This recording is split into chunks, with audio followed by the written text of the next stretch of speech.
madaxweyne ku-xigeenka Soomaaliland mudane Cabdiraxmaan Cabdullaahi Saylici ayaa xadhiga ka jaray xarun cusub oo casri ah oo loogu talagalay gowraca xoolaha kaasoo ay magaalada Burco ka hirgelisay hay'adda FAW xaflad ballaaran oo loo sameeyay furitaanka kawaankan cusub oo ay ka soo qayb galeen مسؤولين سري وزيرو مدحدا هيدا فاو iyo martisalaf badan ayaa ugu horeen wax halkaas ka hadlay maayirka degmada Burco Maxamed Yuusuf Muraad iyo barasaabka gobolka Togdheer Axmed Cumar Xaaji Cabdilaahi Xamarji kuwaas oo ka mahad celiyay soo dhaweeyay kawaankan cusub ee laga hirgeliyay magaalada waxaan halkan u mahadnaqaynaa maadaama maanta ay tahay inaynu furno kawaankii casriga ahaa ee degmada Burco ay ka hirgelisay hay'adda la yiraahdo FAW waxaan ugu waajibaa inaan u mahadnaqno oo u mahad celino cid kasta oo horumarka degmada iyo gobolka wax nagala qabanaysa dawladda Ingiriiska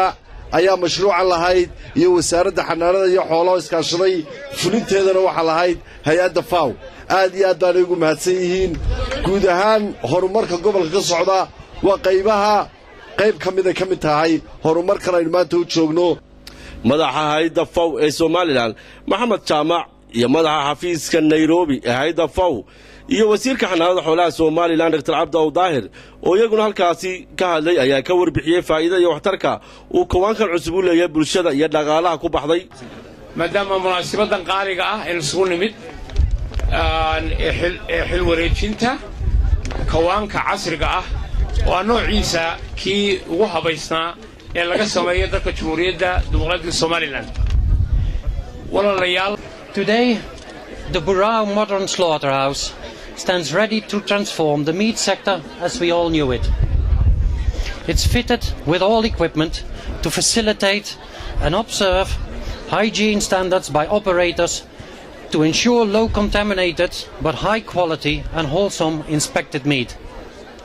This is by far one of the largest slaughter facilities with a maximum capacity of 1,500 animals per day.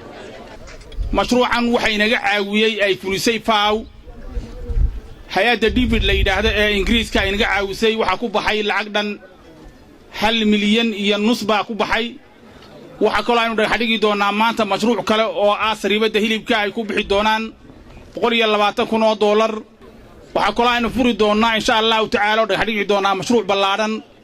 مشاريع دن هو مشاريع سلسلة أو هلي بكا madaxweyne ku-xigeenka Soomaaliland mudane Cabdiraxmaan Cabdullaahi Saylici ayaa isaguna tilmaamay in mashruucan qayb ka yahay dadaalka horumarineed ee ay xukuumadahan ka wadaan dalka Soomaaliland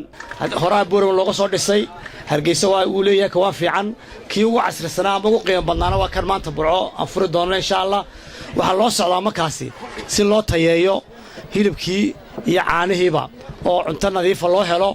waa aasaaska adeegyadii aan hadaan xukuumadda kulmina ku balan qaadnay waxaan mar walba dhiiri galeynaa cid kasta wax nagala qabanaysa horumarkaasi lagu hirgelinayo adeegyada asaasiga sida waxbarashada caafimaadka biyaha waxoo dhan sidoo kale waxa iyaguna xafladaasi ka hadlay wasiirka beeraha Soomaaliland wasiiru dawlaha wasaaradda waxbarashada wasiiru dawlaha wasaaradda madaxtooyada iyo mas'uuliin kale oo badan xafladda kadib ayaa madaxweyne ku-xigeenka Soomaaliland mudane Cabdiraxmaan Saylici waxa uu dhagax dhigay saribad cusub oo laga hirgelinayo xaafadda October ee magaalada Burco wuxuuna xariga ka jaray isla madaxweyne ku-xigeenku dhismayaal cusub oo wasaaradda xanaanada xoolaha Soomaaliland ay ka hirgelisay seeraha xoolaha ee aroori isla markaana waxa uu dhagax dhigay madaxweyne ku-xigeenku dhismaha deyrka lagu soo wareejin doono seerahaasi madaxweyne ku-xigeenka Soomaaliland mudane Cabdiraxmaan Cabdullaahi Saylici iyo wafdigiisa ayaa waxa uu caawa Hotel City Palace kulan ballaaran kula yeelan doona odayaasha iyo waxgaradka gobolka Togdheer Kays Axmed Dagaale Home Cable TV Burco.